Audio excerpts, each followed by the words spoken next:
চোখের সামনে এতদিনের সাজানো স্বপ্ন তাসের ঘরের মতো ভেঙে পড়েছে। আর যে দাঁড়িয়ে দেখেছে তার না পাওয়া ভালোবাসার হবু বউ একদম নিশ্চুপ। তুমি তো বোঝো ইতি, সব সম্পর্ক বিয়েতে গড়ায় না। কথাগুলো এখনো কানের মধ্যে প্রতিধ্বনিত হচ্ছে যেন। তাহসান কিচ্ছু বলতে পারেনি, শুধু ফ্যালফ্যাল করে তাকিয়ে থেকেছে সেই মানুষটার দিকে যাকে সে নিজের জীবনের কেন্দ্র ভেবেছিল। আজ বুঝলো সে শুধু একপাশে দাঁড়িয়ে থাকা একটা ছায়া ছিল, যার অস্তিত্বের প্রয়োজন কখনো ছিল না। চোখের কোণে গরম অশ্রু জমতে শুরু করে, কিন্তু নিজেকে শক্ত রাখার ব্যর্থ চেষ্টা করে আর পারেনি। অঝরে কাঁদতে কাঁদতে কফি হাউস থেকে বেরিয়ে আসে ইতি। চারপাশের ব্যস্ত শহর, গাড়ির শব্দ, মানুষের কোলাহল। কেউ তার যন্ত্রণার কিচ্ছু জানে না, বোঝেও না। ঠান্ডা বাতাস তার কাঁপতে থাকা শরীরে লাগছে, কিন্তু তার চেয়ে বেশি কাঁপছে তার হৃদয়। এতদিন ধরে যা ছিল তার জীবন, আজ সে নিজেই তা ছেড়ে চলে এসেছে। সকালের রোদ এসে পড়েছে চকচকে মার্সিডিজ বেঞ্জের গায়ে। গাড়ির দরজা খুলে বেরিয়ে এলো ধূসর। গাঢ় নীল শার্ট, যার হাতা সে গুটিয়ে নিয়েছে কনুই পর্যন্ত, কালো প্যান্ট আর চকচকে কালো জুতোয় তার চলার ভঙ্গিটা ছিল স্বচ্ছন্দ, আত্মবিশ্বাসী। এক হাতে কালো কোট ঝুলিয়ে, চোখে সানগ্লাস পরে সে ধীর পায়ে সামনের বিশাল ভবনের দিকে হাঁটতে শুরু করে। এটা তালুকদার পরিবারের মালিকানাধীন কোম্পানি, যার হাল ধরতে আজ প্রথমবারের মতো অফিসে পা রাখছে ধূসর। সারা জীবন নিজের শর্তে চলা ছেলেটা আজ পরিবারের দায়িত্ব নিতে এসেছে। কর্মচারীরা বিস্মিত চোখে তাকিয়ে দেখছে তাকে। অনেকে ফিসফিস করছে তালুকদার সাহেবের বড় ছেলে আজ অফিস জয়েন করছে। বিল্ডিং এর সামনে এসে ধূসর কয়েক সেকেন্ড দাঁড়িয়ে থাকে। বিশাল 8 তলা ভবন, যার গায়ে সোনালী হরপে কোম্পানির নাম খোদাই করা। ধূসর জানে এই অফিস তার বাবার চাচার স্বপ্ন, তার দাদার গড়া সাম্রাজ্য। আজ থেকে এই সাম্রাজ্যের অংশ হতে যাচ্ছে সে। হঠাৎ ফোনটা ভাইব্রেট করতে লাগে। স্ক্রিনে ভেসে উঠল বাবা, তালুকদার পরিবারের কর্তা ব্যক্তি। ধূসর ফোন হাতে নিতেই ভেসে এলো কড়া গলায় বলা নির্দেশ, সময় নষ্ট করো না ধূসর, তোমার আজ অফিসের প্রথম দিন, একদম সিরিয়াস হয়ে ঢুকো। ধূসর নিঃশ্বাস ফেলে, ফোনটা পকেটে রেখে এক ঝটকায় সানগ্লাস খুলে নিল। চারপাশটা একবার ভালো করে দেখে নিয়ে দৃঢ় পদক্ষেপে কোম্পানির বিশাল কাচের দরজার দিকে এগিয়ে যায়। আজ শুধু তার অফিসের প্রথম দিন নয়, আজ থেকে তার নতুন অধ্যায় শুরু। ভবনের সামনে অপেক্ষারত স্টাফ এবং কর্মকর্তারা তাকে দেখে মুহূর্তের মধ্যে সোজা হয়ে দাঁড়িয়ে যায়। কেউ কেউ সম্মান দেখিয়ে সালাম জানায়। ধূসর সামান্য মাথা নেড়ে সবার শুভেচ্ছার উত্তর দেয়। তার জন্য আগে থেকে নির্ধারিত পার্সোনাল অ্যাসিস্ট্যান্ট পেছনে পেছনে লিফটে উঠে পড়ে। Sir, your father and uncle are waiting for you in the CEO cabin, PA সাবধানে জানায়। ধূসর কিছু না বলে এক দৃষ্টিতে লিফটের দরজার দিকে তাকিয়ে থাকে, যেন ভেতরের কোনো চিন্তার ঝড় বইছে। 8 তলা ভবনের লিফট একের পর এক ফ্লোর পার হতে থাকে, আর ধূসর মনে মনে তার আজকের প্রথম কর্মদিবসের পরিকল্পনা সাজিয়ে নেয়। লিফটের দরজা খুলতেই সামনে বিশাল করিডোর, যেখানে কর্পোরেশনের উচ্চপদস্থ কর্মকর্তাদের কেবিন রয়েছে। ধূসর সোজা সিইও কেবিনের দিকে এগিয়ে যায়। দরজা ঠেলে ভেতরে ঢুকতে চোখে পড়ে তার বাবা এনায়েত তালুকদার সিইও এবং চাচা রফিক তালুকদার ম্যানেজিং ডাইরেক্টর টেবিলের ওপাশে বসে আছেন। এসেছিস ধূসর, বস, রফিক তালুকদার হালকা হাসলেন। ধূসর সামান্য মাথা ঝুঁকিয়ে সম্মান জানিয়ে সোজা বসে পড়ে। শুরু হয় কর্পোরেশনের অর্থনৈতিক অবস্থা, নতুন বিনিয়োগ পরিকল্পনা এবং স্ট্র্যাটেজি নিয়ে গুরুত্বপূর্ণ আলোচনা। বাবা এবং চাচার কাছ থেকে সবকিছু বুঝে নেওয়ার পর ধূসর উঠে দাঁড়ায়। সেখান থেকে বেরিয়ে নিজের নির্ধারিত কেবিনের দিকে এগিয়ে যায়। কর্পোরেশনের অন্যতম বড় কেবিন এটি। একদিক দিয়ে সম্পূর্ণ কাচের জানালা, সেখান থেকে পুরো শহর দেখা যায়। এক পাশে বিশাল বুকশেলফ, আরেক পাশে একটি ছোট লাউঞ্জের মতো ব্যবস্থা। টেবিলের ওপর আগে থেকেই রাখা নতুন ডকুমেন্টস, ল্যাপটপ এবং কিছু দরকারি ফাইল। ধূসর চেয়ার টেনে বসে পড়ে, হাত দিয়ে চেয়ারের হাতল স্পর্শ করে যেন এই নতুন অধ্যায়ের বাস্তবতা অনুভব করে। আজ থেকে সে অফিসিয়ালি সিইও। তার নিজের দক্ষতা আর সিদ্ধান্তেই কোম্পানির আর্থিক ভবিষ্যৎ নির্ধারিত হবে। তার পিএ ফাইল এগিয়ে দিয়ে বলে, sir, these are the pending reports for today. ধূসর ফাইল হাতে নেয়, চোখে হালকা তীক্ষ্ণ দৃষ্টি। এবার অফিসিয়ালি শুরু হলো তার কর্মজীবনের প্রথম অধ্যায়। ইচ্ছে সারাদিন পড়াশোনার চাপে একদম বিধ্বস্ত। পাশে ঈশিতা গভীর ঘুমে, আর সে অলসভাবে ঈশিতার ফোন স্ক্রল করতে থাকে। একের পর এক রিলস, মেমোস আর নানান আপডেট দেখতে দেখতে হঠাৎ একটা ছবিতে তার নজর আটকে যায়। ছবিটা ধূসরের মার্সিডিজ বেঞ্জ গাড়ির সামনে দাঁড়িয়ে আছে, চোখে সানগ্লাস, গায়ে একদম ফিটিং ফর্মাল পোশাক। ছবির নিচে পোস্টের সময় দেখে বুঝতে পারে এটা আজকের ছবি। ইচ্ছে প্রথমে তেমন কিছু না ভেবে পাশ কাটিয়ে যেতে চায়, কিন্তু পরনের জামা আর লোকেশন দেখে মনে হলো এটা অফিসের সামনে তোলা। তার হঠাৎ মনে প্রশ্ন জাগে, এই গাড়ি এলো কোথা থেকে? তালুকদার পরিবারের বেশিরভাগ গাড়ি ইচ্ছে চেনে। তার বাবা বা বড় আবু এমন কোনো গাড়ি কিনলে সেটা তার জানা থাকার কথা, কিন্তু এটা তো মার্সিডিজ বেঞ্জ, এটা তো আগে কখনো দেখেনি। ধূসরের স্বভাব সম্পর্কে ইচ্ছে জানে, সে খুবই গম্ভীর ও আত্মনির্ভরশীল, কারো ওপর নির্ভর করে না। তাহলে কি এটা তার নিজের গাড়ি? কিন্তু সে তো কোনো জব করে না, তার তো এমন বিশাল মূল্যের গাড়ি কেনার মতো অবস্থাও নেই। ইচ্ছে কিছুটা দ্বিধায় পড়ে যায়। এটা কি ধূসর ভাইয়ার নিজের গাড়ি? এই প্রশ্ন মাথায় ঘুরতে থাকে। হঠাৎ কৌতূহলী হয়ে ঈশিতার অ্যাকাউন্ট থেকে মজা করেই কমেন্ট করে, ভাইয়া নতুন গাড়ি, আহ। কিন্তু কমেন্ট পড়ার পর তার চোখ আটকে যায় কিছু অদ্ভুত ব্যাপারে। ছবির নিচে অনেক কমেন্ট রয়েছে, কিন্তু বেশিরভাগই বিদেশি অ্যাকাউন্ট থেকে। অদ্ভুত ভাষায় কিছু কমেন্ট, কয়েকটা ইংরেজিতে, কিছুতে অদ্ভুত ইমোজি আর লাইক। ইচ্ছে কিছুটা অবাক হয়, ধূসর তো এমনিতে সোশ্যাল মিডিয়াতে তেমন একটা অ্যাক্টিভ না, তাহলে এত বিদেশি অ্যাকাউন্ট থেকে তার ছবিতে কমেন্ট কেন আসছে? ইচ্ছে ভাবতে থাকে ধূসর ভাইয়ের সাথে কি সত্যি কিছু রহস্য লুকিয়ে আছে।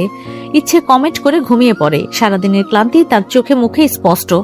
বালিশে মুখ গুজে সে গভীর ঘুমে তলিয়ে যায়। ঘর নিস্তব্ধ, শুধু মাঝে মাঝে গাড়ির হর্ন বা দূর থেকে ভেসে আসা কুকুরের ডাক শোনা যায়। ফোনের টানা রিংটনে ঈশিতা ধীরে ধীরে জেগে ওঠে। ঘর তখনও আধো অন্ধকার। বিকালের আলো জানালার পর্দা ছুঁয়ে নরম আবহ তৈরি করেছে। ঘুমের ঘোরে কিছুটা বিরক্ত নিয়ে সে হাত বাড়িয়ে ফোন খোঁজে। স্ক্রিনে চোখ পড়তেই খানিকটা চমকে যায়। ধূসরের নাম ভেসে উঠেছে। ইচ্ছে একদম নিশ্চিন্তে ঘুমিয়ে। ফোনের শব্দ তার কানে পৌঁছালেও যেন কোনো হেলদোল নেই। বালিশে মুখ গুজে সে গভীর ঘুমে ডুবে আছে। ঈশিতা ফোন রিসিভ করে ধীর কণ্ঠে বলল, হ্যালো। ওপাশ থেকে ধূসরের ভারী কণ্ঠ ভেসে আসে। তার কথা শুনে ঈশিতার চোখ একেবারে বিস্ময়ে বড় হয়। তারপর ধীরে ধীরে মৃদু হাসি খেলে যায় ঠোঁটের কোণে। কথোপকথনের টুকরো শব্দ শুনলেও বোঝা যায় না কি কথা হচ্ছে। তবে ঈশিতার বদলে যাওয়া অভিব্যক্তি কিছুটা রহস্য তৈরি করে। ফোন রেখে দিয়ে ঈশিতা একপাশ ফিরে ইচ্ছের দিকে তাকায়। সে তখনও নিশ্চিন্তে ঘুমে। ঈশিতা ঠোঁট কামড়ে একটু মুচকি হাসে। ধূসর ফোন করেছে, আর সে যা বলেছে তাতে স্পষ্ট কিছু একটা ঘটছে। ইচ্ছে হয়তো এখনো কিছুই জানে না, তবে এই ঘুম ভাঙলেই হয়তো অনেক কিছু বদলে যাবে। সন্ধ্যা নামার সাথে সাথে আকাশের রং বদলে যেতে থাকে। গোধূলির কমলা আভা মিলিয়ে গিয়ে ধীরে ধীরে নীলচে অন্ধকার গ্রাস করে চারপাশ। পাখিরা বাসায় ফেরার তাড়া নিয়ে ডানা মেলে, আর দূর থেকে ভেসে আসে আজানের সুর। বাতাসে হালকা শীতলতা। দিনের কোলাহল কমে এলেও শহরের গুঞ্জন থেমে যায় না। বাড়ির উঠোনে টিমটিমে লাইট জ্বলে ওঠে। জানালার ফাঁক গলে আসা আলোয় ঘরদোর অর্ধেক আলোকিত, অর্ধেক ছায়ায় ঢাকা পড়ে। রান্নাঘর থেকে মশলার গন্ধ ভেসে আসছে। হয়তো রাতের খাবারের প্রস্তুতি চলছে। সন্ধ্যার এই ক্ষণে সবকিছু যেন এক অন্য মাত্রার প্রশান্তি আর রহস্য মাখা হয়ে ওঠে। সন্ধ্যার নরম আলো জানালার ফাঁক গলে ঘরে ঢুকছে। আকাশে গোধূলির শেষ রংগুলো মিশে গিয়ে ধীরে ধীরে নীলচে অন্ধকার ছড়িয়ে পড়ছে। চারপাশে একটা প্রশান্ত আবহ তৈরি হলেও তালুকদার বাড়ির পরিবেশ যেন ঠিক উল্টো। লিভিং রুম থেকে ভেসে আসা চেঁচামেচির শব্দে ইচ্ছে ধীরে ধীরে চোখ মেলে। ঘর অন্ধকারাচ্ছন্ন। পাশে ঈশিতা গভীর ঘুমে মগ্ন। ইচ্ছে বিরক্ত হয়ে পাশে হাত বাড়িয়ে ঈশিতাকে ধাক্কা দেয়। ঈশিতা, ওঠ, শুনেছিস নিচে কি যেন হচ্ছে? ঈশিতা প্রথমে কোনো সাড়া দেয় না, কিন্তু যখন ইচ্ছে আবার ধাক্কা দেয় তখন বিরক্ত হয়ে মাথার ওপর থেকে বালিশ সরিয়ে কুঁকড়ে উঠে বসে। আধো ঘুম চোখে সে ফিসফিস করে বলে, কি হলো, কি হয়েছে? নিচে কিসের এত শব্দ? ইচ্ছে কপালে ভাঁজ ফেলে শোনার চেষ্টা করে। লিভিং রুম থেকে হৈমন্তী, রোকসানা আর এনায়েত তালুকদারের কণ্ঠস্বর স্পষ্ট শোনা যাচ্ছে। তাদের গলায় বিরক্তি, রাগ আর উত্তেজনার মিশ্রণ স্পষ্ট। রোকসানা খানিকটা উচ্চস্বরে কিছু একটা বললেন, সাথে সাথে হৈমন্তীর কণ্ঠস্বর উঁচু হয়ে উঠল। এনায়েত তালুকদার গভীর গলায় কিছু একটা বললেন, যেন পরিস্থিতি সামলানোর চেষ্টা করছে। ইচ্ছে আর দেরি না করে দ্রুত বিছানা ছেড়ে উঠে দাঁড়ায়। ঈশিতাও এবার পুরোপুরি জেগে যায়। ঘুম চোখ থেকে উধাও হয়ে যায়। নিচে গিয়ে দেখা দরকার, ঈশিতা ফিসফিস করে বলে। ইচ্ছে মাথা নাড়ায়। মনে একরাশ কৌতূহল। তালুকদার বাড়িতে এমন উচ্চস্বরে কথা কাটাকাটি সচরাচর হয় না। আজ কি এমন ঘটেছে যে সবাই এত উত্তেজিত? পায়ের নিচে মেঝের শীতলতা অনুভব করতে করতে দুই বোন দরজার কাছে এগিয়ে আসে। কৌতূহলের দৃষ্টিতে নিচের দিকে তাকায়, কিন্তু ওদের সামনে কি অপেক্ষা করছে সেটা তারা একদমই আন্দাজ করতে পারছিল না। নিচের দিকে তাকিয়ে ইচ্ছে আর ঈশিতা মুহূর্তেই চোখ বড় বড় করে ফেলে। তারপর আনন্দে চিৎকার করে ওঠে, আপু! দুই বোন একসঙ্গে খুশিতে লাফিয়ে ওঠে। তারপর এক দৌড়ে সিঁড়ি বেয়ে নিচে নেমে আসে। লিভিং রুমের সোফায় বসে আছে তাহসিন ইতি। পাশে দাঁড়িয়ে আছে হৈমন্তী, রোকসানা, এনায়েত তালুকদার সহ সবাই। তাহসিনকে দেখে যেন সবারই বিশ্বাস হতে চায় না। এতদিন পর, এত বছরের দূরত্ব ঘুচিয়ে সে ফিরে এসেছে। হাসপাতালের ব্যস্ততা, নতুন চাকরি, জীবন সংসারের নানা দোলাচল পার করে অবশেষে সে আজ বাড়িতে এসেছে। তাহসিনের ক্লান্ত মুখের একপাশে শান্ত হাসি, চোখে এক রাশ মায়া। ইচ্ছে আর ঈশিতা দৌড়ে গিয়ে শক্ত করে তাহসিনকে জড়িয়ে ধরে। তুমি সত্যি সত্যি চলে এসেছো? ঈশিতার গলা আনন্দে ধরে আসে। তুমি কি জানো আপু, কত মিস করেছি? ইচ্ছে কিছুটা অভিমানী স্বরে বলে, কিন্তু তার কণ্ঠের উচ্ছ্বাস চেপে রাখা সম্ভব হয় না। তাহসিন হেসে ওদের মাথায় হাত বুলিয়ে দেয়। আমি কি তোদের ছাড়া থাকতে পারি? এতদিনের অপেক্ষা, অভিমান না পাওয়া যেন এক মুহূর্তেই সব গলে যায়। হৈমন্তী একপাশ থেকে বলে ওঠে, আহা, এবার অন্তত খেতে বসো সবাই। এত চেঁচামেচি হচ্ছে অথচ কেউই খেয়াল করছে না মেয়েটা দীর্ঘ সফর শেষে এসেছে। তাহসিন ঢাকা মেডিকেল কলেজে চান্স পাওয়ার পর থেকেই হোস্টেলে থাকতো। পড়াশোনার ব্যস্ততার মাঝে মাঝে মধ্যে বাড়ি ফিরে এলেও তা খুব অল্প সময়ের জন্য। পরীক্ষার চাপ, ক্লাস, প্র্যাকটিক্যাল সব মিলিয়ে বাড়িতে থাকার সুযোগটাই হতো না। তবে এবার পরিস্থিতি ভিন্ন। ডাক্তারি পড়া শেষ করে সদ্য চাকরিতে যোগ দিয়েছে, আর তার নতুন কর্মস্থল এখন বাড়ির কাছেই। তাই অনেকদিন পর সে ফিরে এসেছে তালুকদার বাড়িতে। একদিকে কাজের চাপ, অন্যদিকে পরিবারকে সময় দেওয়া, সব মিলিয়ে এক নতুন অধ্যায় শুরু হতে যাচ্ছে তাহসিনের জীবনে। তাহসিনের জীবনের এই নতুন অধ্যায় শুধু চাকরির নয়, এক অদৃশ্য শূন্যতাও যেন তাকে গ্রাস করে রেখেছে। ভালোবাসার স্বপ্ন দেখা তাহসিন হৃদয়ের সবটুকু উজাড় করে ভালোবেসেছিল, অথচ শেষমেশ শুধু প্রত্যাখ্যানই জুটেছে কপালে। সময়ের সাথে সবকিছু ভুলে যাওয়ার কথা, কিন্তু কিছু ক্ষত সহজে মুছে যায় না। এই মুহূর্তে কোনো ব্যাখ্যা চাইছে না দুঃখের হিসাব মেলাতে। শুধু পরিবারের ভালোবাসার উষ্ণতাই দরকার তার, যেখানে সে নিজের ভেঙে পড়া অস্তিত্বটা আবার জোড়া লাগাতে পারবে। তালুকদার বাড়ির চেনা পরিবেশ, আপনজনের স্নেহ সব মিলিয়ে সে বুঝতে পারছে হয়তো এখন তার সবচেয়ে বেশি প্রয়োজন পরিবারকেই। এমন সময় রোকসানা হাসতে হাসতে বলেন, আজ রান্নার দায়িত্ব আমার ছিল, তাই তোদের প্রিয় সব রান্না করেছি, তাড়াতাড়ি আয়। তাহসিন হাসি মুখে মাথা নাড়ালো, আর ইচ্ছে ও ঈশিতা একসঙ্গে খুশিতে হাততালি দিয়ে বলল, আজ তাহলে জমবে। ঘরের মধ্যে মৃদু আলো, ভারী পর্দায় ঢাকা জানালা দিয়ে আসা হালকা বাতাসে একটু দমবন্ধ পরিবেশ তৈরি হয়েছে। মীরা একপাশে দাঁড়িয়ে চোখ মুছছে, মুখে হতাশার ছাপ স্পষ্ট। অপরদিকে মারিয়া খান ঠান্ডা চোখে মেয়ের কান্না দেখছে। ভেতরে ভেতরে মনে মনে গুছিয়ে নিচ্ছেন কিভাবে পরিস্থিতিকে নিজের পক্ষে আনা যায়। মা, তুমি কিছু একটা করো, আমি ধূসরকে চাই, ওকে ছাড়া আমি বাঁচবো না। মীরা ফুপিয়ে ওঠে, কাপা কাপা কণ্ঠে কথা বলতে বলতে একরকম অনুনয় করছে মায়ের কাছে। মারিয়া খান ধীর স্থির স্বরে বলেন, কান্না করে লাভ নেই, জিততে হলে মাথা ঠান্ডা রাখতে হয়। তিনি জানেন ধূসর শুধুই সুদর্শন নয়, সে তালুকদার পরিবারের ভবিষ্যৎ কর্ণধার। মেয়ে যদি তার বউ হয় তাহলে ক্ষমতা একদম হাতের মুঠো চলে আসবে। মীরা হতাশ কণ্ঠে বলল, কিন্তু মা, ওই ইচ্ছে সব নষ্ট করে দেবে। ধূসর যদি ওর দিকে একটু ঝুঁকে যায়। মারিয়া খান ঠোঁট চেপে ধরে একটু হাসলেন, যেন আগেই সব ভেবে রেখেছেন। ওসব আমাকে দেখতে দাও, ইচ্ছেকে রাস্তা থেকে সরানো হবে ঠিকই, কিন্তু ধূসরকে তোমার হাতে আনতে হবে বুদ্ধি দিয়ে। মীরার চোখে অদ্ভুত এক আলো জ্বলে উঠল, আর মারিয়া খানের ঠোঁটে এক আত্মবিশ্বাসী হাসি। এই লড়াই সহজ হবে না, কিন্তু তারা দুজনেই জানে জিততে হলে সবকিছুই করা যায়। রাতের নরম হাওয়ায় বারান্দার পর্দা একটু একটু নড়ে ওঠে। তাহসিন বারান্দার হাতল ধরে দাঁড়িয়েছিল, চোখ তার দূরের শহরের আলোয় আটকে আছে। রাস্তার ব্যস্ততা, গাড়ির হর্ন, মানুষের কোলাহল সব মিলিয়ে একটা অদ্ভুত শূন্যতা যেন রাতের নীরবতার সাথে মিশে আছে। হাতের মোবাইলটা ভাইব্রেট করে। তাহসিন চোখ নামিয়ে দেখে অর্ণবের মেসেজ। ছেলেটি একসময় তার জন্য পাগল ছিল, হয়তো এখনো আছে, কিন্তু তাহসিন কখনো সেভাবে পাত্তা দেয়নি। কিছু সম্পর্ক কখনোই সমান্তরালে চলে না, এক পক্ষ এগোয়, অন্য পক্ষ পিছিয়ে থাকে। কেমন আছো? অর্ণবের মেসেজটা ছোট, কিন্তু যেন অনেক কথা লুকিয়ে আছে। তাহসিন মেসেজটা পড়ে রেখে দেয়। রিপ্লাই করার ইচ্ছেও নেই, প্রয়োজনও নেই। অথচ মনে হলো এমন কতজনকেই তো সে অবহেলা করেছে, যেমন করে আজ নিজেও অবহেলিত। দুনিয়াটা এমনই, যাকে আমরা ভালোবাসি সে আমাদের অবহেলা করে, আর যে আমাদের ভালোবাসে তার দিকে ফিরেও তাকাই না। একটা তীব্র দীর্ঘশ্বাস বেরিয়ে আসে না বলা অনেক কথা হয়ে। চোখের কোণে জমে থাকা পানি আর আটকে রাখতে পারল না। নীরবে দুফোঁটা অশ্রু গড়িয়ে পড়ল। তাহসিনের মুখে এক চাপা হাসির রেখা এলেও তা একেবারে নিস্তেজ ছিল। তাহসিন মোবাইলটা বন্ধ করে বারান্দার রেলিং ধরে দাঁড়িয়ে থাকে, রাতের শহরের দিকে তাকিয়ে। কেউ জানে না এই শহর কত গল্পের সাক্ষী, কত প্রেম অপ্রেমে নিঃশব্দ কান্না এর বাতাসে ভেসে বেড়ায়। রাতের ঘন অন্ধকারে বাড়ির সকলে গভীর ঘুমেছিল। বাড়ির পরিবেশে নীরবতা, আর কেবল বাহিরের মৃদু বাতাসের শব্দ। তবে তাহসিনের চোখে ঘুম নেই। সে এক এক করে স্মৃতিগুলোর মধ্যে হারিয়ে যায়। মনে পড়ে সেই পুরনো দিনের কথা, যখন রাফি তার পাশে ছিল, জুনিয়র দেখে শুরু থেকে সাহায্য করত। তবে এখন একই স্কুল, কলেজ, মেডিকেল সবকিছুতেই তাহসিন ফলো করত পাগলের মতো। রাফি যেখানে যেত সেও পিছু নিত। এভাবেই চলল দীর্ঘ 9 বছর। তবে এখন সব সমাপ্ত। কিছুক্ষণ পর গাড়ির হর্ন শোনা গেল। তাহসিন একটু সজাগ হয়, অবচেতন মনেই জানত কেউ ফিরেছে। বারান্দায় গিয়ে দাঁড়িয়ে পড়ে। গাড়িটি ধীরে ধীরে এসে পার্ক করার জায়গায় থামলো এবং পেছন থেকে বের হলো ধূসর। বছরখানেক আগে সেই ছেলেটি যে ছিল একটু হ্যাংলা পাতলা গড়নের, আজ তার দেহ গঠন পুরোপুরি বদলে গেছে। ধূসর এখন এক শাশ্বত পুরুষ, স্মার্ট, রূপ ও ব্যক্তিত্বে পরিপূর্ণ। তাহসিনের চোখ জুড়ে গেল, তাতে যেন অতীত ও বর্তমানের এক মেলবন্ধন ছিল। এতদিন পর যখন সে নিজের ছোট ভাইকে দেখছে, তখন বুঝতে পারল সময় কতটা পরিবর্তন ঘটিয়েছে। লিভিং রুমে হালকা শেডের আলো যেন পুরো বাড়ির নিস্তব্ধতাকে আর স্পষ্ট করে তোলে। এই সময়ের মধ্যে সমস্ত সদস্যই গভীর ঘুমে চলে গেছে। ধূসর গাড়ি থেকে বের হয়ে তার কোট আর মানিব্যাগ নিয়ে বাড়ির দিকে পা বাড়ায়। সোডিয়ামের হলুদ আলোতে তার মার্সিডিজ বেঞ্জ গাড়িটি চকচক করে ওঠে। ধূসর সিঁড়ি বেয়ে ওপরে উঠতে শুরু করে। তার চলাফেরা যেন একেবারে শান্ত, কিন্তু তার মনের মধ্যে অজানা কিছু ভাবনা কিলবিল করছে। ধূসরের চিন্তা ও অনুভূতিগুলোর মধ্যে ভারী কিছু চাপা পড়ে আছে। ধূসর সিঁড়ি বেয়ে ধীর পায়ে ওপরে উঠছে। ক্লান্তিতে শরীর যেন আর চলতে চাইছে না। সারাদিনের কর্মব্যস্ততা, পথের যানজট আর অফিসের চাপ তার শরীর থেকে সমস্ত শক্তি শুষে নিয়েছে। নীল শার্টটা ঘামে ভিজে পিঠের সঙ্গে লেপ্টে গেছে।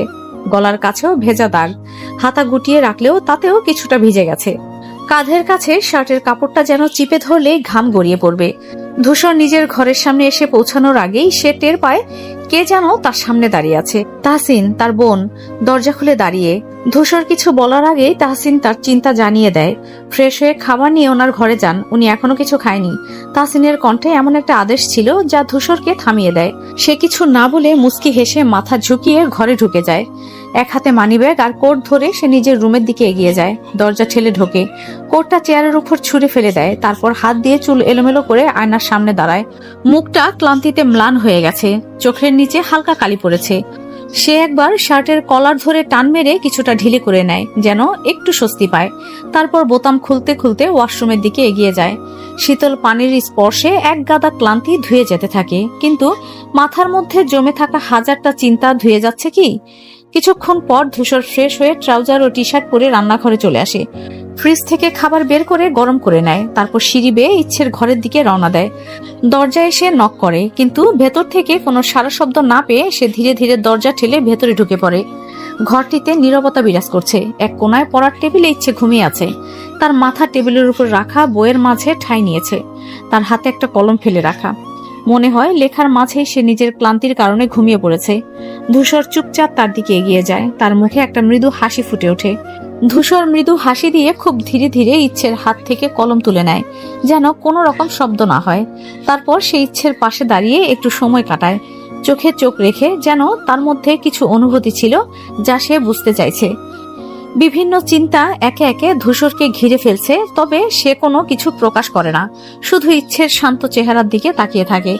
কিছুক্ষণের জন্য তার মনে হয় যেন সবকিছু একসাথে থেমে গেছে। কিছু একটা সে অনুভব করছে যা এই মুহূর্তে বলা সম্ভব নয়।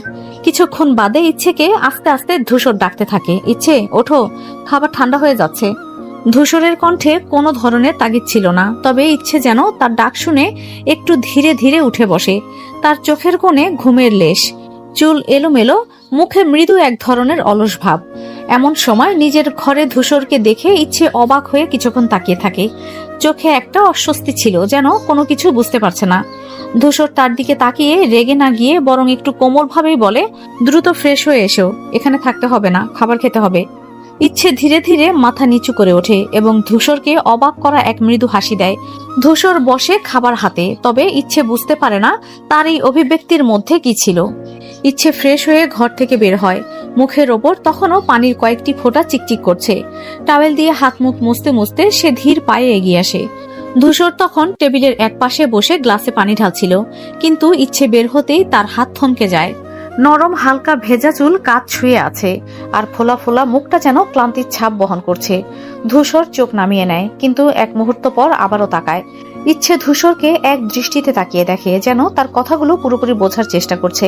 তারপর একটা দীর্ঘশ্বাস ফেলে, টাওয়ালটা টেবিলের ওপর রেখে বলে, আমি ঠিক আছি, একটু ক্লান্ত লাগছিল তাই খেতে ইচ্ছে করছিল না। ধূসর ভুরু কুঁচকে বলে, ক্লান্তি নিয়ে পড়তে বসলে কি আর কিছু মাথায় ঢোকে? শরীরের যত্ন না নিলে পরীক্ষার দিন অসুস্থ হয়ে পড়বে, তখন কি হবে? ইচ্ছে চুপচাপ থাকে। ধূসরের কথার জবাব না দিয়ে শুধু হাত বাড়িয়ে তার সামনে রাখা প্লেটটা টেনে নেয়। ধূসর এক ঝলক তাকিয়ে দেখে, তারপর মাথা নাড়িয়ে বলে, ঠিক আছে, এবার খাও, বেশি কথা বলবো না, কিন্তু ফাঁকি দিলে আর ছাড় পাবা না। ইচ্ছে মুখে খাবার তোলে, কিন্তু মন পড়ে থাকে অন্য কোথাও। ধূসর কিভাবে তার যত্ন নিচ্ছে এটা যেন নতুন করে অনুভব করছে সে। এতদিন ধরে সে ধূসরকে একটা নির্দিষ্ট দৃষ্টিকোণ থেকে দেখেছে, কিন্তু আজ যেন ধূসর অন্যভাবে ধরা দিচ্ছে তার মনে। ধূসর নিজেও আর কিছু না বলে খেতে থাকে, কিন্তু তার নজর মাঝে মাঝে ইচ্ছের দিকে চলে যায়, যেন নিশ্চিত হতে চাইছে সে সত্যি খাচ্ছে কিনা। বাইরে রাত গভীর হচ্ছে, কিন্তু ভেতরে যেন একটা নতুন অনুভূতি ধীরে ধীরে দানা বাঁধছে দুজনের মধ্যে। গভীর রাত, পুরো বাড়ি নিস্তব্ধ। লিভিং রুমের দেয়াল ঘড়িতে টিকটিক শব্দ হচ্ছে, আর রান্নাঘরের জানলা দিয়ে হালকা ঠান্ডা বাতাস ঢুকছে। পুরো বাড়ির সবাই তখন গভীর ঘুমে, শুধু ধূসর আর ইচ্ছে জেগে আছে। ধূসর আর ইচ্ছে টেবিলের দুই পাশে বসা, টেবিলের ওপর শুধু দুটো প্লেট, এক পাশে রাখা গরম ভাত আর কয়েকটা ডিশ। ধূসর চোখ তুলে ইচ্ছের দিকে তাকায়, তারপর হালকা কণ্ঠে বলে, এভাবে না খেয়ে থাকলে অসুস্থ হয়ে পড়বে। ইচ্ছে কোনো উত্তর দেয় না, মাথা নিচু করে শুধু খাবার মুখে তুলে দেয়। ধূসর তার দৃষ্টি নামিয়ে নিয়ে ধীর গতিতে খেতে থাকে। কিছুক্ষণ দুজনের মধ্যে কোনো কথা হয় না, শুধু চামচ আর থালার শব্দ কানে আসে। ধূসর এক সময় বলে ওঠে, এত রাত পর্যন্ত জেগে কি করছিলে? ইচ্ছে চমকে ওঠে, তারপর নরম স্বরে বলে, পড়ছিলাম, কিন্তু কখন যে ঘুমিয়ে পড়েছি টের পাইনি। ধূসর কাঁধ ঝাঁকিয়ে বলে, পড়াশোনা ভালো, কিন্তু শরীর খারাপ হলে তো কোনো লাভ নেই, নিজের খেয়াল নিজেকে করতে হবে। ইচ্ছে ধূসরের কথায় কোনো উত্তর দেয় না, শুধু খাবার খেতে থাকে। কিন্তু তার মনে হয় এই গভীর রাতে, এই নিস্তব্ধ পরিবেশে ধূসর যেন একটু বেশি নরমভাবে কথা বলছে। একটা কথা, ভিউয়ের তুলনায় সাবস্ক্রাইব কম, এমন হলে তো নেক্সট পার্ট করার ইচ্ছেই থাকবে না। সবাই সাবস্ক্রাইব করে দিবেন, ধন্যবাদ।